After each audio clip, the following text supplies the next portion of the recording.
بسم اللہ الرحمن الرحیم۔ خوش آمدید۔ جادو سے شادی اور قتل۔ پاک دامن لڑکیوں کو فریب سے حاصل کرنے کی کوشش نہ کریں۔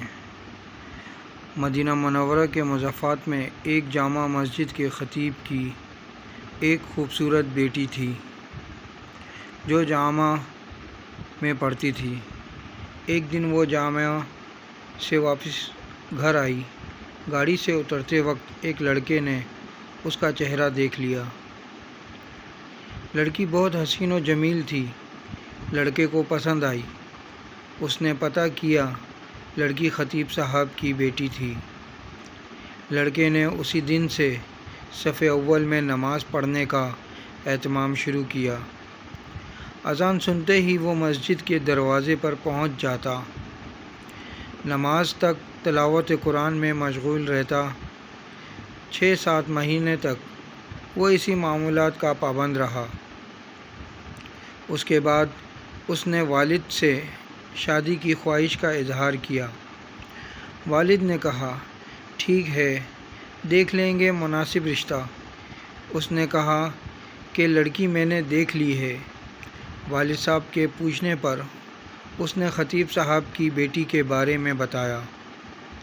اس نے کہا، یہ تو بہت اچھی بات ہے، امام صاحب سے ملتے ہیں۔ عمائدین محلہ کے ساتھ امام صاحب کی خدمت میں حاضر ہوئے۔ امام نے لڑکے کے بارے میں پوچھا۔ انہوں نے اسی لڑکے کی طرف اشارہ کیا۔ خطیب لڑکے کی دینداری کو دیکھا، لڑکی سے مشورہ کرنے اور رضامندی ظاہر کرنے پر قبول کیا۔ چنانچہ رشتہ طے ہوا۔ 6-7 ماہ بعد شادی ہوئی۔ شادی کے کچھ عرصے بعد لڑکے نے نماز پڑھنے میں سستی شروع کی۔ 1-2 ماہ بعد لڑکے نے داڑھی کاٹ دی۔ گھر آنے پر لڑکی نے سخت ناراضگی کا اظہار کیا۔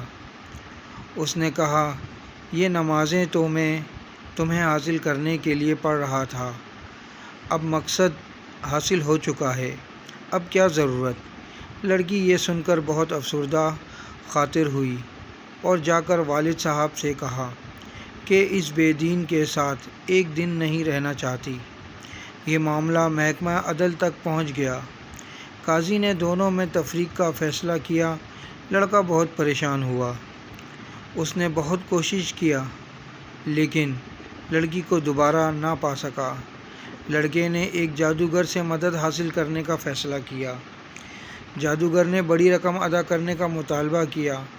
لڑکے نے سارے پیسے پیش کیے، ادا کیے۔ کچھ دن گزرنے کے بعد جادوگر نے مزید پیسوں کا مطالبہ کیا۔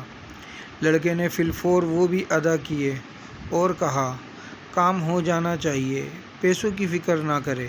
1 ماہ کے بعد جادوگر نے لڑکے کو بتایا، آ جاؤ، اپنے پیسے لے جا، تمہارا کام کسی صورت میں ممکن نہیں ہے۔ جب وہ لڑکا جادوگر کے کمرے میں پہنچا تو جادوگر ایک بڑا چاقو ہاتھ میں لیے کھڑا ہے۔ لڑکے نے حیرت زدہ انداز میں پوچھا، یہ کیا کر رہے ہو؟ جادوگر نے کہا، مجھے قتل کر دو ورنہ 2 قتل کر دیے جائیں گے۔ لڑکے نے کہا، میں یہ نہیں کر سکتا، لہٰذا میرے پیسے دے دو۔ اس نے پیسے دے دیے۔ لڑکا پیسے لے کر بھاگنے لگا۔ دراثنا پولیس والے نے لڑکے کو پریشان حالت میں بھاگتے ہوئے دیکھ کر گرفتار کر لیا۔ پیسے ضبط کر لیے۔ لڑکے کے توسط سے پولیس جادوگر تک پہنچ گئی۔ جادوگر نے پولیس کو کہا، مار ڈالو، میں مرنے والا ہوں، مجھے وہ نہیں چھوڑیں گے۔ پولیس نے دونوں کو قاضی کے پاس لے گئے۔ قاضی کو جادوگر نے پوری کہانی سنائی کہ ہم استمداد بالشیاطین کے ذریعے جادو کا عمل کرتے ہیں اور کامیاب ہو جاتے ہیں، لیکن اس لڑکی پر جب میں نے یہ عمل کیا اور شیطانوں سے مدد حاصل کرنے کی کوشش کی تو اس گھر کی حفاظت پر فرشتے مامور تھے۔ پھر میں نے دوسرا عمل کیا، تب بھی فرشتے مامور تھے، لیکن پہلے سے تعداد میں زیادہ۔ اس کے بعد میں نے رئیس الشیاطین سے مدد لینے کی کوشش کی۔ اس بار جب وہ گھر کے پاس گئے تو وہاں جبرائیل امین کھڑے تھے۔ اس دن کے بعد سے اب مجھے وہ شیطانی گروہ مارنے پر تلے ہیں۔ قاضی حیران ہوا۔ اس نے خطیب صاحب کو بلایا۔ جب امام صاحب تشریف لائے تو انہوں نے پوچھا، کیا عمل کرتے ہو کہ فرشتے آپ کے گھر کی حفاظت پر مامور ہیں؟ اس نے پوچھا، کیوں، کیا ہوا؟ کیونکہ اس کو پتہ بھی نہیں تھا کہ یہاں کیا چل رہا ہے۔ جب انہوں نے امام صاحب کو پوری کہانی سنائی تو خطیب صاحب نے کہا کہ ہمارے گھر میں صبح روزانہ سورہ بقرہ کی تلاوت ہوتی ہے، اور جس گھر میں سورہ بقرہ کی تلاوت ہوتی ہے اس پر جنات اور شیاطین کا اثر نہیں ہوتا۔ نیک خاندان کی حفاظت اللہ کے لیے اللہ ایسا انتظام کرتا ہے۔